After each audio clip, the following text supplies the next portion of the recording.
Good morning guys. Ito may gagawin tayong electric pan. Concern dito ng may-ari is mayroon daw maingay. Umiikot naman siya pero maingay daw. Tapos mayroon siyang tumutumunog na kakaiba.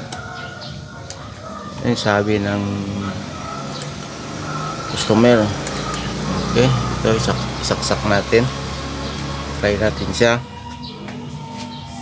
Dito natin saksak. Yan, ito yung outlet natin. Ito ay stand pan na electric pan. Saksak na. Panda rin. Yan. Maingay. Start.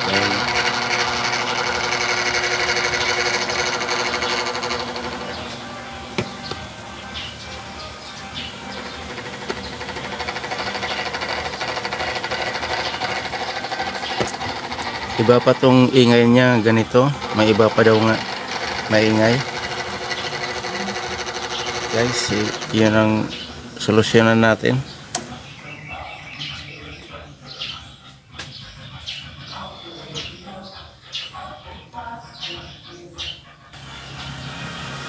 Saka ito kanya umiikot na. So ang gagawin natin, ito pang gagawin natin, yung unang gagawin natin dito, umiikot tong kanya screen, yung cover nya. Okay, ito naputol na yung kanya dito, yung pinaka-lock niya doon sa kaya iikot na siya, iikot na. So yung solusyonan natin dito para hindi siya iikot. Okay, lagyan natin dito ng bolt.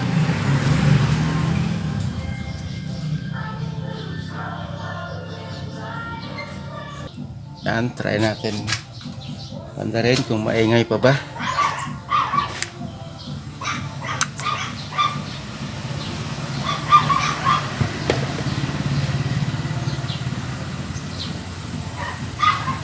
Yan, wala nang ingay. Ingay na lang ng ilisi.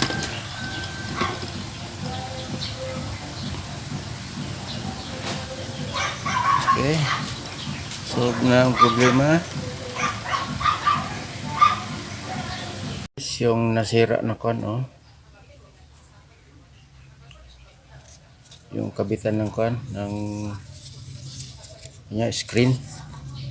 So papalitan natin ng ganito kasi wala na yung ganito dito naputol. So may mga scrap tayo dito na plastic.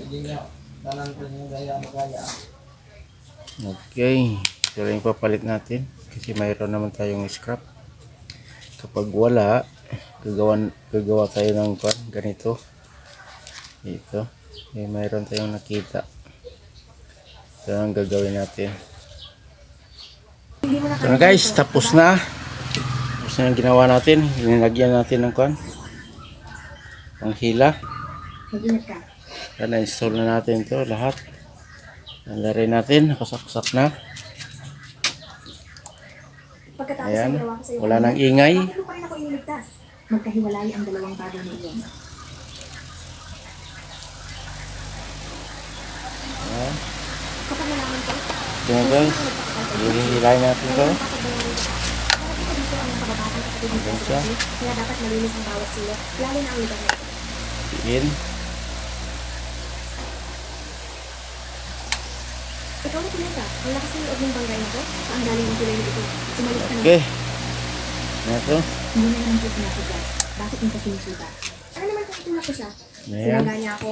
Hindi ko pa nga pinapawarak ang wheelchair Dito niya. na lang guys. Naging napakabait ko na yan. See you in the next video. Bye bye.